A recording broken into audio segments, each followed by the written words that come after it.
Hey guys, welcome back to the channel. So behind me I got a 2015 Nissan Rogue, and we're going to be replacing the right rear wheel bearing on it due to it making a howling noise. Now this car has around 90,000 miles, which is kind of typical for a bearing to basically start going out, and that's what we're going to be replacing today. But before we go ahead and do so, if you guys haven't subscribed to the channel, go ahead and hit the subscribe button down below. It'll definitely help the channel grow, and with that said, let's go ahead and begin on the repairs. Now, first things first, guys, you obviously have to remove the wheel, so that's what we're going to be doing first right off the bat. Go ahead and support the car up in the air however you choose to, and go ahead and remove whichever wheel in the rear that you're going to be doing the wheel bearing on. Before we begin this video, I do want to say that both the right and the left are virtually the same thing as far as the rears go on this. If you have to do a left side, just basically mimic this video exactly. It's the same exact thing. Before we go ahead and begin anything, guys, what I like to do is go ahead and remove the cotter pin that is going to be locking down the axle. Now you have to remove the axle nut to be able to remove the wheel bearing on this vehicle. I did fail to mention, but this car is a all-wheel drive, so you do have to deal with the axle. However, the axle does not come out.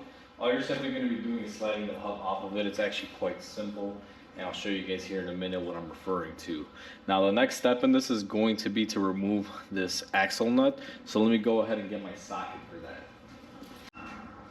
Next stage is take your axle nut socket. In this case it's a 30mm, and go ahead and take that axle nut off.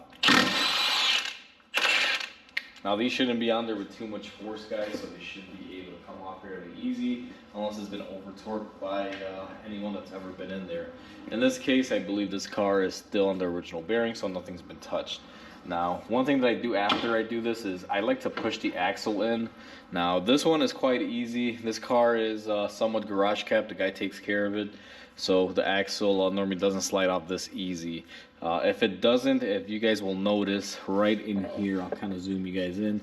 You have this little indentation. That's the only place where you can put a punch and, you know, hit it with a hammer. Don't hit the face of it, guys, because you will wind up mushrooming it, and then you're gonna have to replace your axle, and these things are not easy to get out. So make sure you only line up your tool or whatever it is that you're gonna be hitting with only in that center portion and nowhere else. Typically an air hammer right there with a long bit will just shoot it right through if it's frozen. So just be careful and mindful of that. Now the next stage that we're going to have to do is go ahead and remove our caliper. And the caliper is quite simple. What I like to do, because we're not going to be replacing brakes, is I'll take a screwdriver and I'm just going to release some tension from the caliper piston, so that way our brake pads don't fall out because they're pushed all the way out. And once I do that, I'm going to go ahead and remove the caliper. Now the caliper is going to have two bolts, guys. I'll zoom you in the back here. I don't know how well the camera's gonna pick it up, but you'll see right back here, we have one bolt here, and then we have one bolt right here on the bottom. That's what we're going to be removing, and we're going to be taking off our whole caliper as an assembly unit. We're not going to be ripping it apart into pieces or anything of that nature, simply because it's a lot easier. So I'm going to grab my 17mm socket, and that's what typically these are. I don't know if you guys are working on something that maybe someone's changed the bolt size, but usually it's a 17 for most of these. And we're going to go ahead and remove the top bolt, and we're going to go ahead and remove the bottom bolt.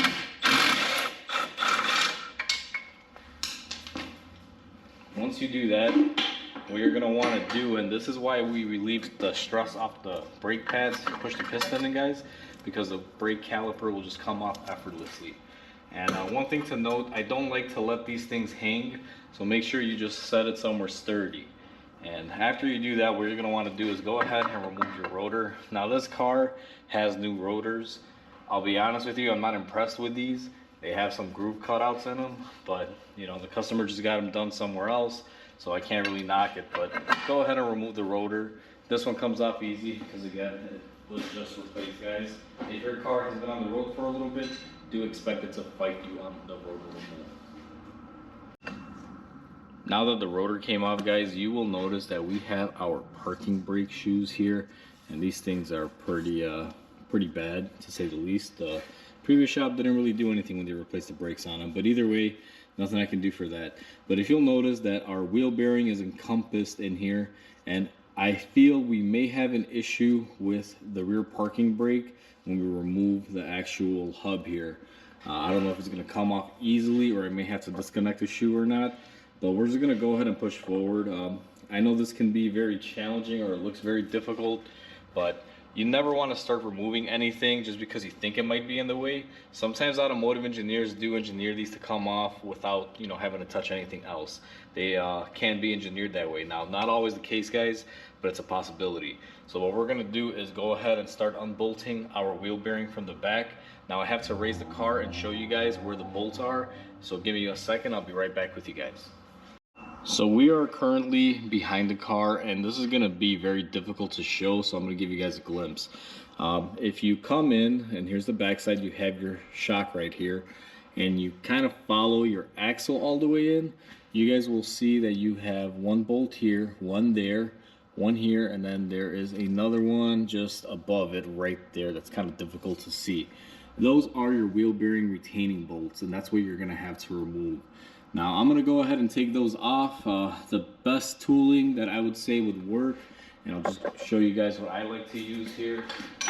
Typically what I'll do is I'll take a 1/2 inch 17 with a medium long extension. I don't know how many inches this is. I would say it's about a foot, and basically set the two up and I break them loose using this. After I break them loose using this tool, one of two options, whatever you have. You can step down to a 3/8 and take them off. In my scenario, since I do have this awesome tool right here, I'm just gonna use this to zap them off.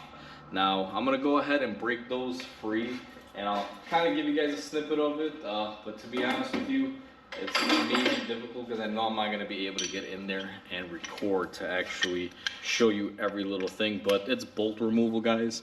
We've done this numerous times. It's quite simple. So let me get the camera kind of zoomed up in here, and I'm going to show you guys how I would do this normally. And I'll just go in here, get on the bolt, and just go ahead and loosen it. And that one's nice and good, and these shouldn't be over torqued or too tight. They should be pretty much right on there. Now I'm going to do the second one here too, just to kind of show you guys on this side. That's two that are loosened up, and for the other side you got to come up on this side of the car. So two are access through this hole, and then my light's in the way, but you can basically get in there and get the other two from the other side. Now that I've gone ahead and removed the bolts off the wheel bearing, what I'm going to attempt to do is just take a little baby hammer and tap on the sides. Try not to strike your parking brake or anything. I'm just curious to see if this will come out this way. And it does separate quite easily, as you guys can see. Now these do come off with the backing plate and everything. It is a little bit of a challenge because everything's going to want to fall out in your hand. What I like to do is go ahead and let them come off to this point right here, and then what I do is I'll tap the back of it. And careful with your feet, because as you guys just saw, this thing just came right off.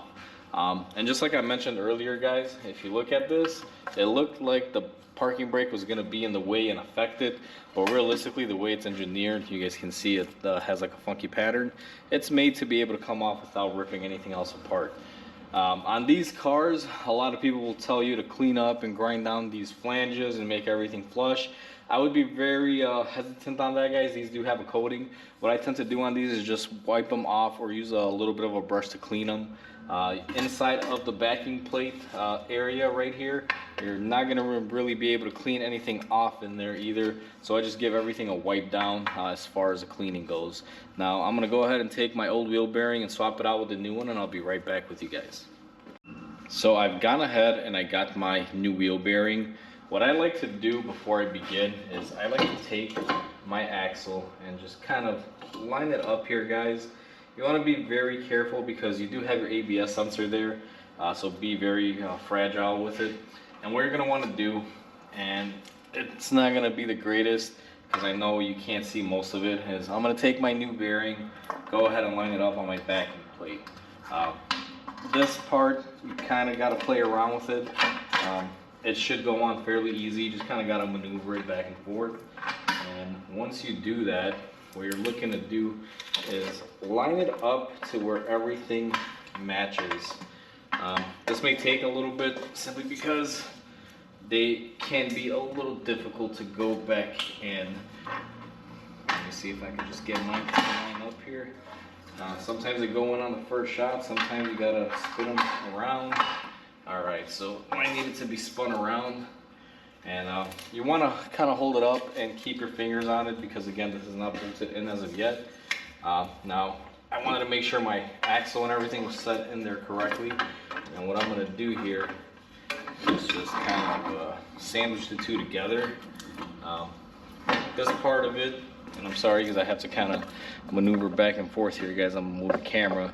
This part of it does suck. It can be very difficult, guys, because you're trying to line up 3 or 4 pieces to made up in the correct position, and sometimes it just doesn't work out as easy.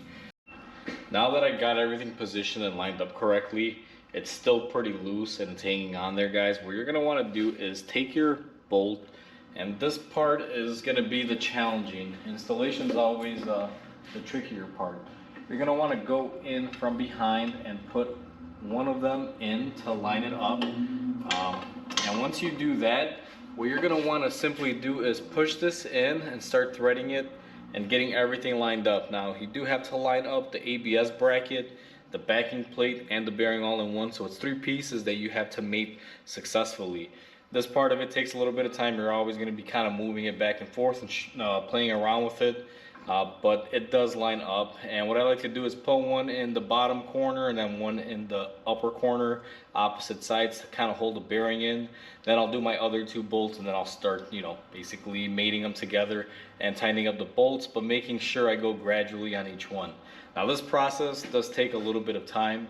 I'm not going to be able to show it simply because you could spend 15-20 minutes here, and I don't think you guys want to see me fighting this for 10-15 minutes getting everything lined up. So it's basically just a matter of getting all the holes lined up and threading in the bolts and working in there nice and evenly so everything presses correctly in there. So I'm going to go ahead and do that, get everything just threaded on there and started, and I'll show you guys the rest of the process. So I went ahead and I got my bearing started. It wasn't as bad as I thought it would be, as long as you get everything correctly set up there. And this backing plate does have a little notch up top that it has to sit on the actual knuckle for it to line up, and that made it a little bit easier. Once I started the bottom corner here, it all basically kind of fell into place. I just had to kind of hold the bearing and move it and up and down just to get everything lined up. The one thing I can mention here, guys, is do not use a power tool. Do not go crazy trying to jam everything together. Always hand thread them, and once they start threading in, then you can go ahead and use a power tool. Now the way I always like to begin, and I'm going to use the old bearing as a reference here, you guys will see this layout here. It'll be a top or bottom situation. Now I don't know which one's the top or bottom, but the way I like to start off is always go in one corner here and then go to the opposing corner, and then I come back down and then I go to the other corner, kind of like an X pattern. The reason why you want to do it that way is you want to tighten this one a little bit and don't go torquing it, then that one and this one, is because it'll firmly press it in there nice and evenly. What'll happen is if you just tighten the top 2 first, this thing may be pushed in this way, and you try and tighten the bottom and it won't tighten, and then you basically have like a cocked bearing in there instead of it being flush. So when you're tightening this thing, you want to be very, very careful and do it nice and evenly until everything is snug, and then go ahead and apply your torque. Now unfortunately, I'm not going to be able to show you guys anything here. I may make a snippet of me tightening everything from the back just to kind of show you guys how I do it. But it's very difficult. It's basically the same way that you remove the bolts is how you're going to tighten them. You have to kind of go between the shock for the rear ones and then the front portion of the control arm for the front facing bolts. I probably show you guys a little snippet, but like I said, again, it's not going to be very helpful. So I'm going to go ahead and start tightening up my new bearing on there because this thing is still loose, as you guys can see. I just went ahead and hand threaded them on there for now. I was trying to record a snippet of me tightening the bearing, guys, but when I set my camera on time-lapse mode, for some reason it didn't record. I think I may have forgot to hit the button and check, because usually it hits and it starts up, but unfortunately I wasn't able to record it. Same process as the unbolting procedure. just fit in there and just basically tighten it up and torque everything. Now our bearing is nice and tight, as you guys can see. We're gonna go ahead and take our rotor and go ahead and throw it back on here. The rotor should go on fairly easy because it's a newer rotor and we do have a new wheel bearing, so the hub flange is not dirty or anything, it's not rusted up. Now a lot of people may say, hey, you got to put something in between the hub and the rotor. I don't do that, guys. If you put any sort of grease or anything in between the hub face and the actual rotor, sometimes that grease is a hydraulic principle. What it'll do is, as the rotor will try to seat in there and press nice and firmly, it'll push it outward and it may cause brake pulsations or vibrations in the driveline. So I always put these on dry. What you can do, if you want to spray a little bit of WD-40 or a little bit of oil so they don't rust up as bad. I don't do that because these already come pretty heavily saturated with anti-rusting oil from the box and the package. So I don't really spray them down to get that off. I just leave that coating on there. It'll basically help keep it from rusting as quickly. But anything you really do here, aside from maybe painting it like crazy and then enamel paint or some sort of powder coat, if you really want to go that far with your wheel bearing, which not anyone will ever do, to be quite honest. I've never seen it done unless it's like a show car that you're showing it. Typically they'll always tend to have a rust factor, so you just it is what it is. Nothing you can really do for it. Now that we got our rotor on there, let me go ahead and get the camera zoomed in here, because what we're going to be doing next is going to take our caliper and we are going to be reinstalling it. Now if you compressed your piston, this will go effortlessly. I can't stress it enough. Look how easy this thing goes on, guys. You just basically position it and boom, it's on there. Now I'm going to go ahead and start threading my bolts back here by hand, and then once I do this, I'm going to go ahead and tighten everything down, and when I tighten everything down, I'll bring you guys back. Now that our caliper here is nice and tightened up and torqued on, the next stage is going to be to go ahead and put our axle nut on. Now these do not get tightened on by the gun, guys. I'm going to use my gun to zip it on, but the final thing is going to be torqued on there. So you want to be extremely careful with this stage because you got a new wheel bearing. If you don't torque it correctly and you under torque it or you over torque it, you will cause your new wheel bearing to basically go bad quick. So what I'm going to do is go ahead and tighten it up snugly using the gun, and you guys will see here. Once I feel resistance from the gun, I basically stop. That tells me that I have good enough on there. Now, I don't like sharing torque specs with you guys, but in this scenario, all of these all-wheel drive Rogues, they all basically have a similar torque. So I'm going to go ahead and share this with you. Now, what you're going to want to do is take your torque wrench, take your socket, set it up to your torque. In this case, this one is 92. That's what it's going to be as far as torque goes. But one thing that you're going to have an issue with is if you go to tighten this, you'll notice that you can't tighten it because it does move on you. What I like to do is take a screwdriver, and in my little, let me see if you guys can see these, in my little vents here, what you can do is go ahead and stick it in there and kind of use it as a wedge. Now the way I like to do this, and I'll show you guys here on a quick snippet, I go in between the caliper, I will find where my vent is. Now in this scenario I do have to spin it a little bit, and I'll go ahead and lock it down, and you guys will see as I turn my wrench here, the screwdriver should hold. Now use a nice and sturdy screwdriver. Don't use something cheap, guys, that'll basically give you an issue. Just do your best to use something nice and sturdy. Now I'm going to go ahead and turn on my torque wrench. It is already dialed in for the torque that I need. I'm going to go ahead and start torquing this. And you want to use your torque wrench almost in a fluid-like motion, guys. You don't want to just jerk it and go nuts on it. Right there is 92 foot-pounds. Now that your bearing is tightened up, if you use the method that I use, don't forget, because I didn't show it in the last clip, remove your screwdriver from here, it just pries right out. This thing is nice and torqued on there. What we're going to do next is take our cotter pin and reuse it. Now I will give you guys one bit of advice. These Nissan ones are very thick cotter pins. As you guys can see, these are not your average small cotter pins. They are very heavy gauge steel. So if you use these a couple times, they do have a tendency to break. What you want to do is be very careful, and if you do wind up breaking it, the best advice I could give you is go to a dealer and just buy it. Most auto parts stores, I'll be honest with you, I've searched, don't have anything that's this big as far as the thickness. They normally carry the standard size ones. So if you do break it, go to the dealer. Now some of you might say, oh, you don't need a cotter pin, it's fine, it's this, it's that. I always use a cotter pin, guys. Now I like to lay mine nice and flat. I've never seen an axle come off of a car when you know, you're driving, but I can't imagine it would be a good thing if it did. So if it comes with a cotter pin from the factory, always put it back, and make sure you use the correct grade, because if you use a smaller version that'll just snap off or fall off, you're not really doing anything. There's no sense to, you know, even bother. So now that our cotter pin is nice and set, everything is nice and tight, all we have left is to go ahead and put on our new wheel. So that's how you do a wheel bearing on a 2015 Nissan Rogue, guys. This process applies to pretty much all the Rogues. They are very similar. As a matter of fact, even though you have the older body style Rogue and the newer style like this one, you pretty much have the same suspension setup. There's not that much of a difference on them. So this will apply to pretty much any Nissan Rogue. It's very versatile. Now in this application, we do have the all-wheel drive version. That's why we have the axle back here. If you guys have a front-wheel drive version and you're doing this, you're not gonna have an axle to deal with. So that'll actually make the job a little bit easier and smoother. One less thing to be in the way when removing bolts, and obviously you don't have to line it up if you don't have it, if you have a front-wheel drive. So that's a little bit easier in that sense. So hopefully this video helps you guys out. Please comment, like, and subscribe. It definitely helps the channel grow. And with that said, I hope you guys have a wonderful day, and I'll catch you guys on the next video.